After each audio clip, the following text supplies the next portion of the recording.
Live. We're live. Happy Friday. All right. So, welcome to our live. If you're on or if you're watching later, we don't really care. Um, with me again today, our founder, Jay Carter. And if anybody is interested, we're going to post next week in the group. Going to have, if anyone wants to come on and wants to talk with us and talk about what we're talking about next week, which I think is it social and social Yeah, media? social AI. Yeah, social and AI. We're going to post that, and we'd love to have somebody join us next week. So keep your eyes peeled for that.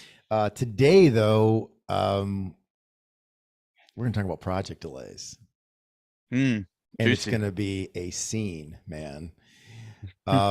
So I think, one of the thing that I actually hated the most about project delays, honestly, wasn't, the worst part is not, I mean, obviously losing money is the worst, but like the worst for me was, I hate giving bad news, and like when it's really bad news, you get that like thing, that like big knot in your stomach.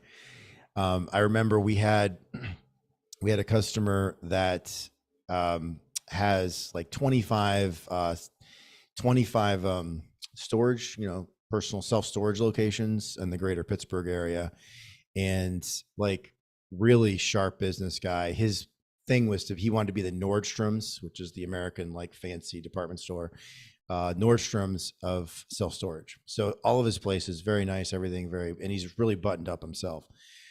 And we were just doing some basic cleaning of some stone and brick around his entrance to his headquarter building, and we didn't do a good job with putting, you got it when you're using acid and like different chemicals, you got to either like cover it, or what we were doing is just like keeping water on it. So it's just, the acid doesn't etch, because it'll etch the glass. Right.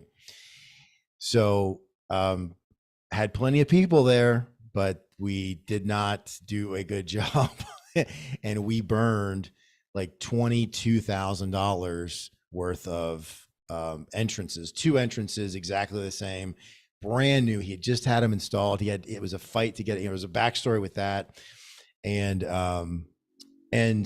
needless to say, he was pissed. I mean, this guy, he screamed, he literally like shouted at me, like full voice, probably 4 different times in the process of like when we were there on site and then coming back to try to clean it up. And it was a lot of bad news. And I learned a lot from that.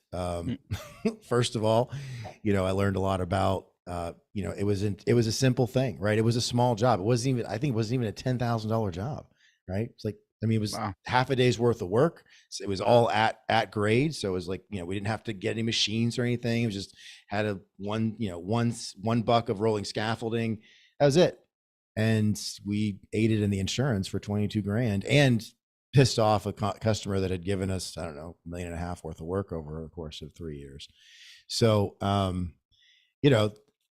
it was one of the things I learned from that.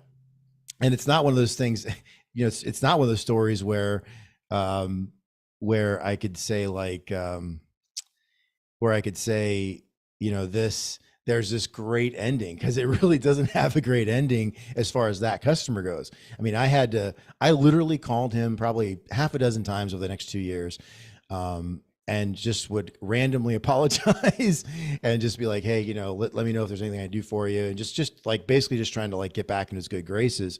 However, what I did learn is that, like planning for like the worst outcomes, right? Like it's the little things that like get you, right? And so like I didn't, on much bigger things over the next couple of years, I started building more like processes into what we were doing, and then talking, in our monthly meetings, all hands with our teams in our 2 regions. I would talk through these things and go through processes and coach and whatnot. And so it wasn't that particular situation. Last I talked to him, or he was still pretty cranky, but it made me better as a leader and as a project manager, because I was like, I mean, it was such a painful experience to, because then I was the one, like, I got our insurance on it. Then I reached out to the contractor that had installed it, and there was like a custom paint color and everything that he had picked out, the owner of the company had picked out. And anyway, so I ran point on it, even though I knew, like, this guy's gonna be pissed at me for a really long time. And anyway, so it was it was a painful but very valuable lesson. And it was one of those things that, like, I would dread driving up to that job site, like, for the 3 or 4 days where I had people down there trying to clean it up, try to fix the problem ourselves before we, turn it over to the insurance. And and I was like, look, I just got to take my licks, right? It's like, you just gotta, because it is what it is, right? I mean, what's the worst thing that can happen? He never hire us again, So anyway, so let's talk some more about that. So, you've got a lot of processes and a lot of pre-planning that you do with your roofing business, so you don't have those conversations. Well, I mean, the word never, the word never or you have doesn't fewer exist. of them. Right. Right. So the key is fewer. Okay. So one of the most important things, and I think, it takes enough pain to move you to realize that most of your problems that occur with delays, with, you name it, quality control, all of it becomes really a situation of you didn't plan. All right. And when we talk about planning, we talk about process, we talk about all of this. But let's just imagine for a second, two contractors. Okay. We've got contractor one on one side that is so busy just going job to job to job, doesn't have time to, get RFPs, requests for proposals, doesn't, lock in all of his material costs, everything else, and it's just kind of going at the seam of their pants. And believe me, I existed for a decade like Right. this. Okay, Right. job to job, and just you just manage everything kind of on the fly. What I came to realize very, painfully through these kind of problems happening over and Right. over and over again, like, I would just chalk it up. Oh, well, it was this guy, and it was this guy, it was this problem, it was that problem. And finally, I had a customer that was extremely tough on me. And it was a general contractor, made my life absolute hell. And he picked me apart. And again, I hate losing. I hate, like, and he was right. And Yeah. he literally told me at that point, he said he again, in terms of the pain, we were weeks behind. He was back charging me like this was a commercial project, and I'll never forget him just always pointing out the flaw. Like, had you planned for that? When did you order that? When? And it was like I was being, kid gloved. And I'll never forget, he's laughing at me because, again, he just sees the disorganization and the chaos in the process. And it wasn't that we were doing bad work, it was that there was nothing planned. So Yeah. really, from that day forward, and from that project forward, I will never forget, it was a keg restaurant, and just everything you could think of. And because I was flying by the seam of my pants, I'll be Yeah. honest. Okay. Yeah. But I started doing something that day that changed the way that I do business today, and I still do it. And it's this, is that before I take a job, before I start a job, if I don't have, 2, 3 weeks, 4 weeks ahead, right? I'm not going to just jump on that job. I don't move. I say no. And I put people further out in my schedule so that I have everything in place. So Yeah. did we check the material? And it's a checklist. It's literally a checklist that we go through. And every one of my team members, we've got it broken down into tasks, into exact, things that need to be done on every job, done the same way. And every time we roll with it, right, we're looking for it to be broken, if that makes sense. Okay. Right. Because what ends up happening is every time there's a mistake or a change or anything, oh, well, we learned something new. This is a lesson learned. We're going to put Yep. that into our process so it doesn't happen again. Yep. And we have this bank of knowledge that now, somebody very average can come through Yeah. without having to go through all the pain, can run it, and it avoids these problems. So this also does something else that's really important, and that allows us to communicate.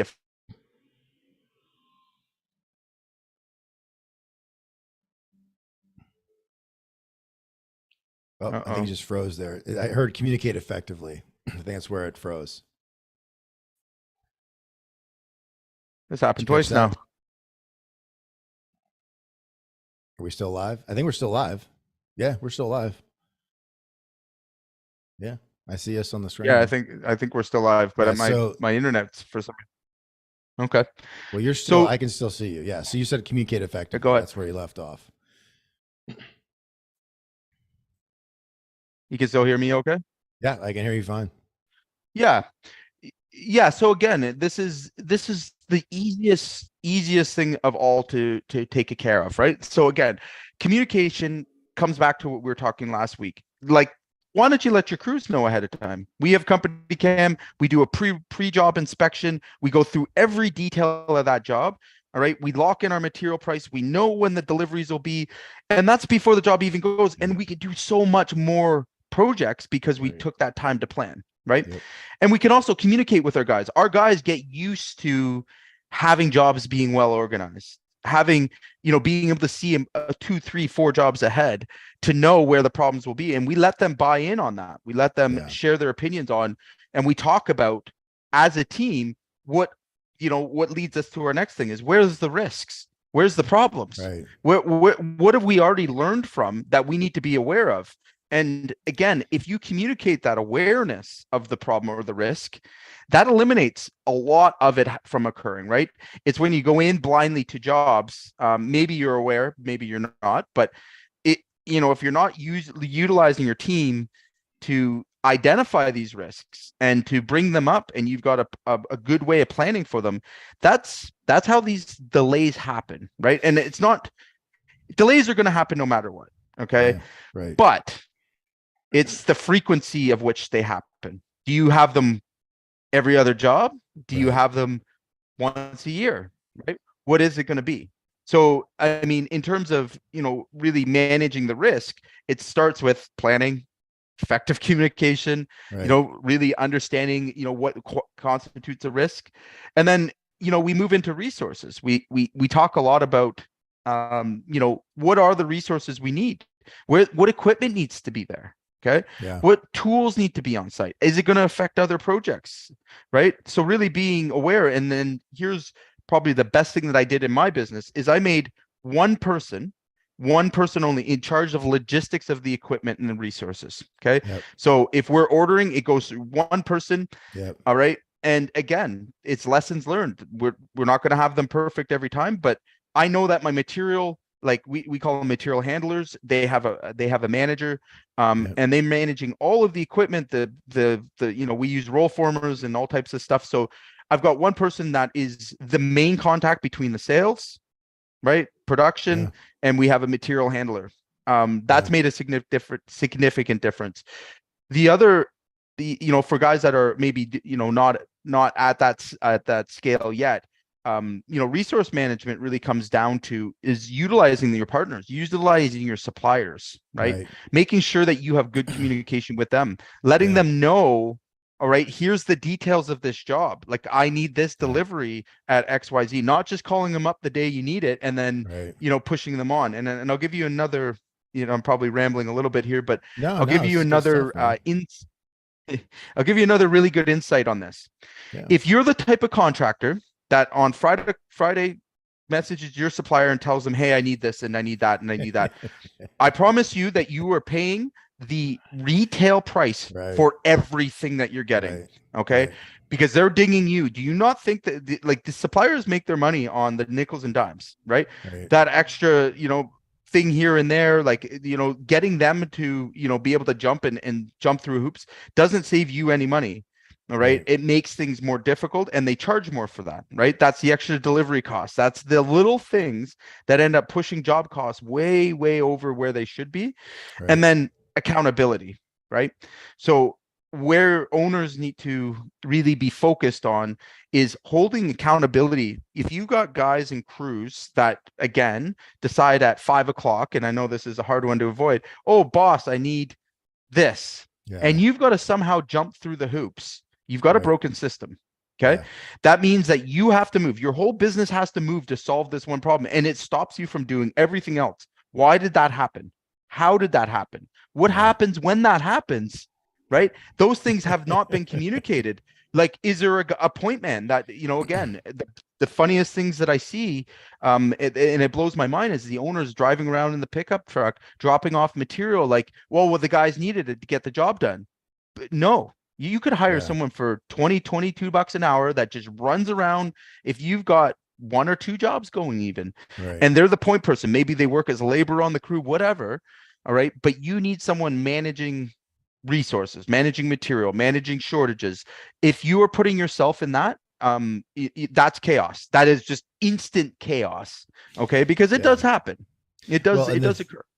and the thing that, I mean, so again, anybody anybody that's watching this conversation Mhm. or is going to watch it later has felt exactly what we're talking Mhm. about, right?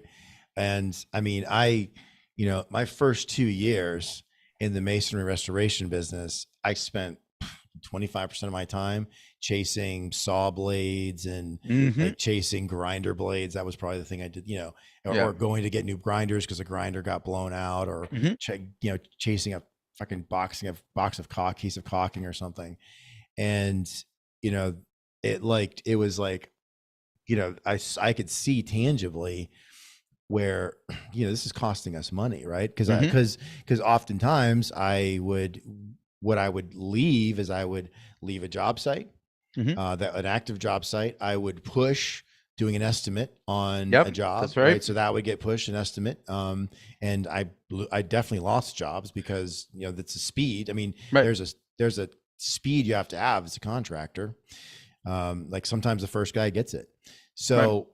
So, so I saw that, and, I don't think it really matters, to kind of get real specific for a second. I don't think it really matters what trade you're in, Mhm. right? Because every trade uses probably 10, 10 materials, a lot of 10 materials, right? And you Mhm. probably use 10 to 15 specific types of equipment. Mhm. And, what I saw, because again, for those of you who haven't seen me Jay before this, the first time, I took over a struggling mason restoration business. And it was, I mean, we had no credit. I mean, we were borrowing from the people you don't want to borrow from, like the 40% a year, compounding interest. And that's all the credit we could get. We owed everyone. We owed like 300, 400 grand to vendors. I mean, it was bad. And so that I had to try to figure out like how to like do the work with all of these very significant problems. So my point is, we didn't have the money to go Mhm. out and buy pallets of chemical and pallets of caulking and pallets of like, type N gray mortar and pallets of like the standard brick. We block. We couldn't afford to carry an inventory because we had no fucking money. Right. So what I saw is that, as we got a little bit better at some of these things that we're talking about and started planning a little bit more, that story I told, about burning Steven's brick, that we didn't have, I mean, that stopped happening for me. It stopped Right. happening. I had people that, we had to manage, but like for me and for my jobs, that stopped happening. But it kind of builds on itself, right? Right. So it started with, so I started, I saw, okay, we have these 5 things that we use a lot. So we started buying just a pallet of, 40, it was like 45 gallons of chemical cleaner, right? And, Mhm. and wash down. And then we could afford to buy like 2 pallets, right? And then I could afford to put them in both of our warehouses. Then I could afford to stock them for, about half the season. And so it kind of built on itself to where, and then we were inventorying those things. So, Right. we had a share drive where, I could go into the Excel folder and see we've got 3 cases of, redwood tan, we've got 4 and so I knew, and then I knew going into a job that, was like a month out, okay, we've got to order this. And then I would know when to order it and da, da, da, da. And to what you were saying, I had a person that did that, right? So I Right. wasn't doing it myself. So, you know, this doesn't happen all at once, but it's just like you take one step and then you take the next step and then you get to what we're talking about. Right. And But again, fun. Like that's fun because you make a lot of fucking money when you run it like that. Well, it's like, again, it pays. It's stopping and putting, even if it's a simple checklist, that one thing will grow into, well, now I can make that more efficient. And again, I don't care if you're one guy in a truck or if you've got, 200-300 guys. All right. At the end of the day, every project, when problems happen on a job, we can almost always source them back to a planning issue and another issue. Now, what we should chat about and what I'll bring up, and I've got a good story actually. It was this week that I solved this problem. Okay, so there are definitely times when other people, other trades, customers, they mess with you and cause you the delay. Okay, so how do you handle that? So I'm going to share with you a really great story that we just settled this week, and it was again, I go through these often, but I lost enough of them to really learn from the mistake and solve it for good. So starts off with first contract, having a clear contract. What happens when somebody destroys your work, right? What happens when another subtrade, damages it? What happens when an owner throws out your material for no reason? Okay. What happens when, there's a unreasonable delay? All right. Maybe they caused them. They didn't plan another trade. Okay. What happens when that happens? So here's what I did is that I got really good at getting those into my contract, but I didn't just put them in there to, have them there that, no one was ever going to read. No. Whenever we sign a job in the pre-job meeting, by the way, for everybody out there, I just gave you a piece of gold. Before you ever start a job, checklist. Ours has 178 items on it for a roofing project. Okay. That's 178 lessons we've learned of shit we need to check on every job before we send a crew there, before we send any guys there. Okay. And the reason why, is because I can't remember 178 things, and sure as hell you can. And I don't care if you're doing the simplest job or not. It pays. All right. Even if you're in the sale, you grab yourself an app, whatever, a checklist, you make sure you check off all the hard lessons that you've learned because you've paid for those. Okay. Now, when it comes to the client creating the delays, I love it. Every time there's a delay on a job, you know what goes in my head? Cha-ching, cha-ching, cha-ching. I love getting paid. I love getting paid. All right. And if I don't have to work getting paid, that's what I want. And I make sure that again, every time that it happens now, I don't sweat it. I don't worry about it. It's no sweat to me. All I do, again, is I remind the owner of the contractual obligation we have. So I'll give you an example. We were doing a very large project. Homeowner, by the way, building their own house. Stay away from them. It's always a nightmare. Okay. And this guy, no names named, but basically what happened on the job was we'd left material there. He hadn't finished his brick, so we had to leave out some panels. Nonetheless, what ends up happening, he throws them out and he tells us, "Hey, I threw out all your material, all the flashing, everything." I went, "Oh, okay, no problem." I'm like, that's going to cost you. He's like, "Well, no." He's like, it's not going to cost me. I'm like, "Well, here's the contract. If you throw," and it's right there. It's so bright. Right. So he's a little muffled about that. But here's the next problem that happened. We couldn't match the color, because it comes from a steel coil with a different lot number. All right. Now I have to go back to him and say, "Hey, Mr. Owner, thanks for throwing out my material. I can't match the colors." He sent me and basically said, "Oh no, your roof's not matching." I was like, "No, I agree." I'm like, "You threw out the material. Like, so what should we do about this?" And he immediately said, "Well, that's your problem." I said, "No, actually, it pulled back out my contract. And by the way, for this delay that you caused, all right, I documented caused, all right, I'm going to be back charging you $175 every day of our delay that our crew was scheduled to be here. And on top of that, there's going to be a $4,000 remobilization cost." So now we're talking to an owner. So think about the leverage at this point. Now, would I have followed through with it? Probably not. But he's blaming me and I'm stonewalled. No, we're going to go back to our contract. We're going to go back to our contract. So we end up getting the matter resolved, and we actually have to replace 3/4 of the roof. Okay. Because he threw out the panels. Now, if it had not been in my contract Had I not put, I would have no leg to stand on. 3/4 of the roof was replaced because we could not match the color because he threw out the original panels that Oh match, my blah, blah, blah. Okay. God. Oh my So obviously he's not very pleased about being fuck. handed, a $25,000 bill for his mistake. Okay.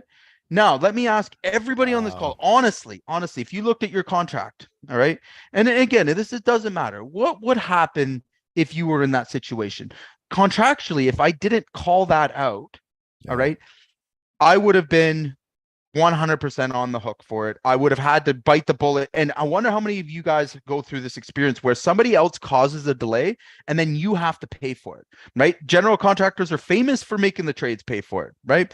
They missed Yep. ordering brick. They missed, they missed doing things. And all of a sudden it's your problem. Right. Okay.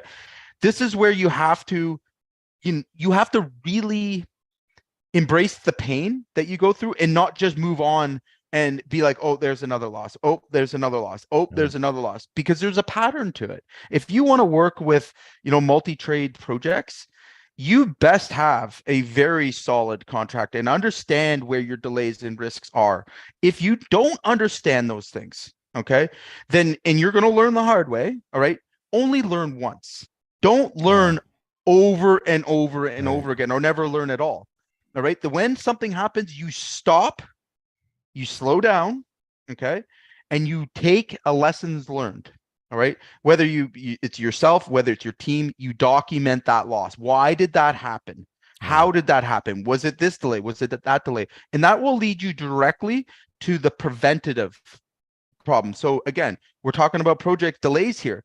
Most of them, if not all of them, are preventable. All right. Yep. Now, if it's out of your preventable, then you need to be paid for that. And that's the way I Right. want you to think about project delays. Now, there's other things as well. I mean, again, we can go through many different scenarios and all types of different, stories and pain. And I'm sure everybody that's listening to this will be able to relate. But there's also, efficient project management. Okay. Efficient project management is, are you the guy on the tools, or are you the guy in the office, or like who's actually looking ahead and is Yeah. accountable on a daily basis for checking these things? Hey, Right. do we have enough material? Hey, have we measured to make sure we have enough, to finish the job, enough trim, enough this, right? Is there somebody that's on a daily basis meant Yeah. to stop and actually go and look and see what they have? Because I'll tell you, for many years, okay, and it was the bane of my existence. I made the same mistake over and over again. Oh, the guy's got it, right? The guy's got it. Well, listen, all those things start to add up, and jobs get delayed, money gets delayed, it gets slowed down, and your morale on your crews goes way down, right? Even though they're like, you figure you're paying them, stopping them from getting a job done, all right, it lowers productivity, it lowers everything.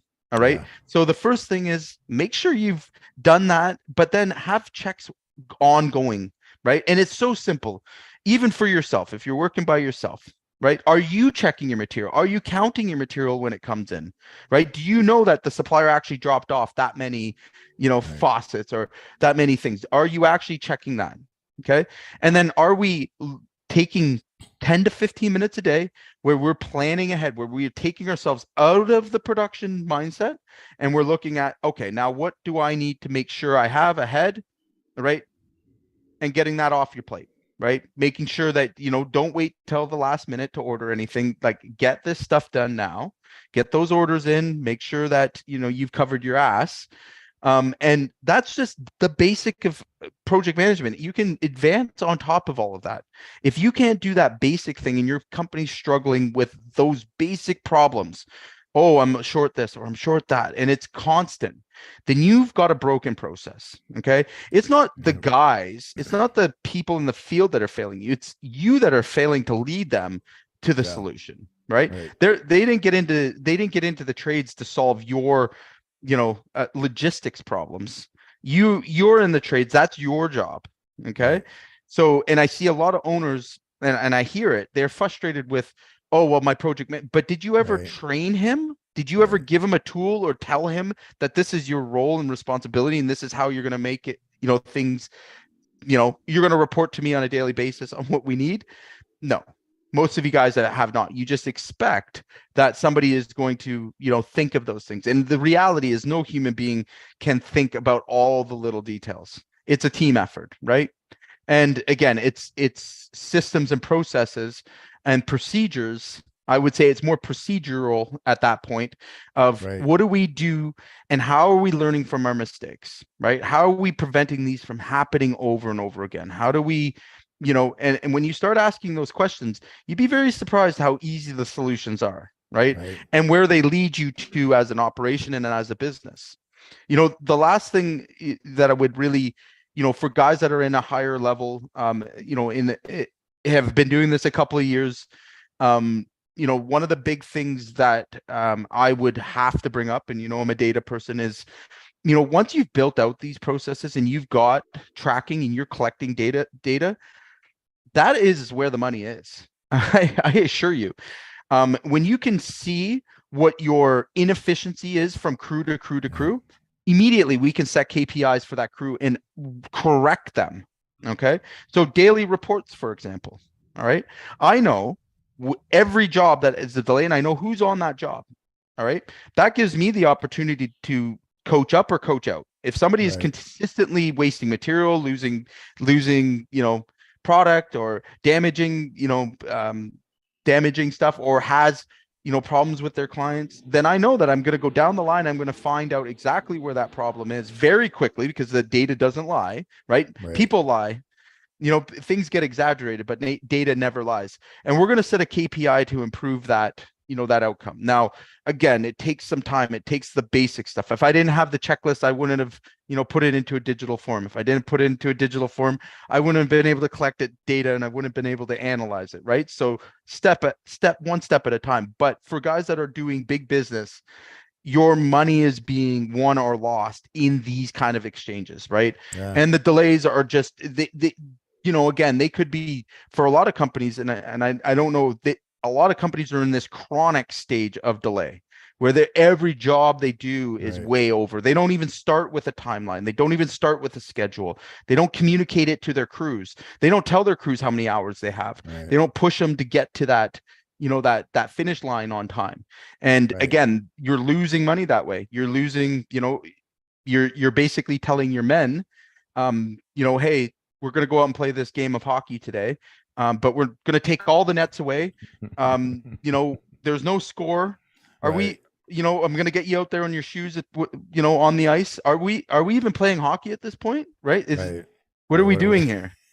Right. People are just going to show up and hope they get through the chaos of your business and your life. Right. So again, these are the things you want to think about because it's as the contractor, you are 100% responsible for these things. Either you're preventing the delay, you're communicating it, you're mitigating it, all right, or you're getting paid for it. And be the last one. Be getting paid for the delays. I love getting paid for delays. That $30,000 that customer, had to cough back over to me for his mistake. How many of you all have eaten those mistakes? Okay. Now for us, it's no problem. And I did charge him because he was a dick and fought me on the first thing.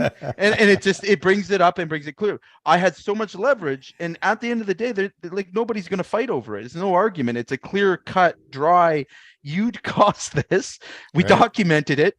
My daily work report backed it up that you had hired someone to actually come and throw out the material when we were not on site. So stupid. But so stupid, right?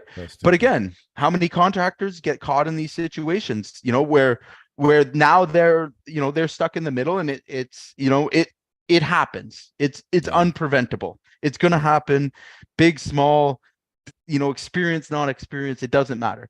But again, like I said, every time it does, whether you won or you lost, you have a responsibility to yourself and to your business to sit down or slow down, learn from that mistake and prevent it from happening again. All right. If you don't take that opportunity to learn and to implement something that's going to prevent it or, document it so that you don't have to continuously deal with this problem, you will continue to, repeat it over and over again until you go out of business.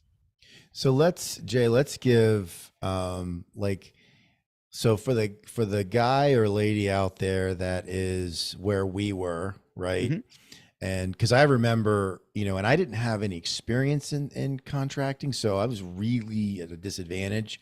So I mean, I would literally just like keep a note, right? And I still have my very first attempt at a process, and it's That's laughable. okay. It's like my son could have done it, and but like that's where I started. I just started making notes. So like, and I'm not saying that's what people should do, but I mean, this is, you are the Jedi of systems. So like for the Mhm. guy or the lady out there that's, either they started a business or they're a few years in or they're having success, but they're still having these problems, which I think is a lot of people. Like, what's the next thing? Like, what's the next thing they can do? Again, and I'll put a shameless plug in here for us. I am a professional problem solver. I love solving problems. Yeah. I love the shit that you don't want to solve. All Right. right. You can hire a consultant. We're consultants. That's what we do. We come in and we solve these kind of problems. If it's a process problem, if it's a production problem, if it's, it's really about understanding what the problem is, why it's happening, right? What the risk and cost is to your business. All right. And then if it's worth to have somebody else come in and solve it for you, right? A lot of times guys are not systems guys. Okay. And I respect No. and I can appreciate that. So, but don't get caught in a situation where you're trying to do, if that's not your jam, it's much cheaper to hire someone Right. like me to come in and fix the problem and eliminate it forever, okay, than you to continue to struggle with it. So if, checklists and, getting a production plan is not something that you even want to get involved with, right? Right. Again, you don't want a system process, but you need it. All right. Whether it's me, whether it's whoever, software, whatever, it's up to you to still solve that problem and get it solved so that you can consistently manage projects. All right. And that's the key here, right? You want to make money in this business. I mean, at the top end, marketing and sales, that's a very big system that I'm quite passionate about, and we'll have lots of Right. talks about that. But the production system, that's the hard, boring work. All right. And a lot of guys don't have any of them in place. And therefore, they cannot make it to the next Right. level. They can't have the freedom they want. They can't, they can't step off the job sites. They can't leave the business for 2 seconds or it's gone. This is what's holding you back, right? So it's your responsibility to learn enough that you can get the right people in to solve it, right? Right. Or again, you take it head on and start to solve it from a systems point of view. But at the end of the day, if it continues to happen over and over again, you're good. You may as well stop and go get a job with someone, right? And I Right. see so many companies, because the next thing that's going to happen, no cash flow. We hear this all the time, right? Right. Owing suppliers money all over the place. And again, it's gonna leak into every other element of the business. You can't get work done. Why do I have all these guys that I'm paying and we're only getting half a job done a month? Like you're sending that message to your staff, and believe me, it's just as much energy to be super productive and on time and on schedule as it is to be unproductive and having these issues on your crews, because your morale is being sucked out, right? Guys don't necessarily want to show up and just dog it, right? Most of the No. time, what we find out is that there's just no clear pathway. There's Right. not a clear leadership plan in place. There's Yeah. there's all these little things that are missing that are causing your guys to just think that this is a job they can just show up and, yeah, whatever, I'm going to get paid, right? Well, I mean, you're attracting them. It's because you yourself is very Right. unorganized, Right. right? And again, that's not it's not a shot. We've all gone through it, and we've all, had the pain of being exposed for it. And I mean, the challenge here is, again, you either, put a plan, start working on it yourself, get it to a certain point, maybe where you can get some help, or you know that you have this issue and you need to solve it, because every day that it continues to happen, it's going to cost you more and more money. And not to mention, how much repeat business has been lost, how many, Right. customers are, it takes 8 times more energy and Yeah. finance to build a new Right. client than it is to keep the ones you got. Right. Right. So it's all things to consider. And I know we've got contractors of all different sizes and shapes and issues. If you have a big problem, I'm happy to listen to it. Again, book in a call with us. We'll go through it, and you know, I'm a pretty straight up guy. If I can solve your problem, if I have a solution for it, you know, that's what I'm here for. I am a problem solver. It's what I'm passionate about doing, and I've solved a lot of problems in my own businesses. You know, so reach out, and you know, don't let these things, you know, destroy what otherwise would be a great business. So how can people, I mean, here in the group, if someone is watching this now, or, you know, they catch this later on replay, should they DM? Like, how should Yeah, just they? DM us. We've got we you know we'll respond to you pretty quickly. And you know, simple as just book a call in. We do a scope of Yeah. work of what you're trying to solve. Everything's documented. Again, you can imagine it's very systemized. You Yeah. know, again, being a professional problem solver, you know, we systemized it so that it's easy for you. We have timelines, we have objectives, deliverables, all that kind of stuff, and it just gets done for you, right? That's what Yeah. we offer. That's what we're here for. So, and again, you know, everybody has problems. Some of them I can solve, some of them I can't. But I mean, it's worth your time to see if there is something that's truly keeping you up at night and that you're rolling around and in torment over, that you reach out to the right people who have, you know, experienced it, and you know, Right. get your problem solved. Yeah. Right. Yes. Project delays. Right. So if you see this, if you're watching this and you're new to the group, because we've got a lot of people that are coming into the Facebook group, like every day there's people joining. So if you're seeing this for the first time, or you haven't seen other lives, all you got to do is DMJ, or right, DMU, Yep. and Or the profitable contractor club. I mean, yeah, or in the the Facebook chat. group. Yeah, that's Yeah. right. Yeah, so you can just DM the group, and Jay and one of his team, they're going to see it, and you know, Yeah. Or and just we'll post on the set up group. a Like, I mean, call. again, Yeah, we'll we're do in a that place in too. time. It's Yeah, whatever's easiest for you. yeah. So, yeah, we've got some good stuff. And I mean, for anybody who doesn't know, and I'll say this, and then we can wrap it up. I mean, that's actually how Jay and I met. Is There you go. that It is. I was looking for solutions, and you know, I mean, I thought I had, you know, when Jay and I met, I thought like I had kind of figured things out a little bit, and had made a lot of like really positive changes, and was kind of moving in these directions. But, you know, I was like, you know, on the pre-planning in particular, I was like, we've got to step our game up, because we weren't there, you know, and that was, you know, I mean, your pre-inspection, you know, Jay's got a pre-inspection that is ridiculous. I mean, in the best possible way. It's amazing.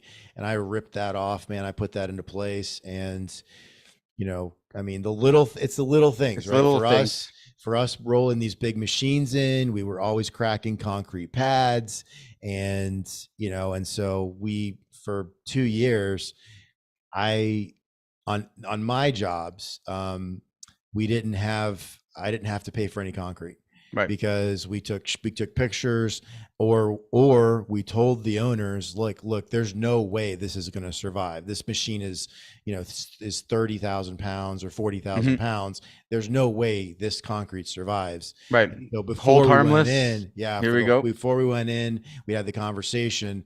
Anyway, so, you know, we've got a lot of cool stuff here. Thanks for hanging out with us for a minute. Like I said, for those that are, we got a lot of new people. For those that are just checking it out for the first time, we do this every Friday, and we're live. So this isn't a recording. We're talking to you right now live. And so come check it out. Check out the posts, and if someone wants to jump on with us, that'd be cool too. We'll have a great time, and so we'll look for that this week. Thanks everybody for hanging out with us, and we will see you next week.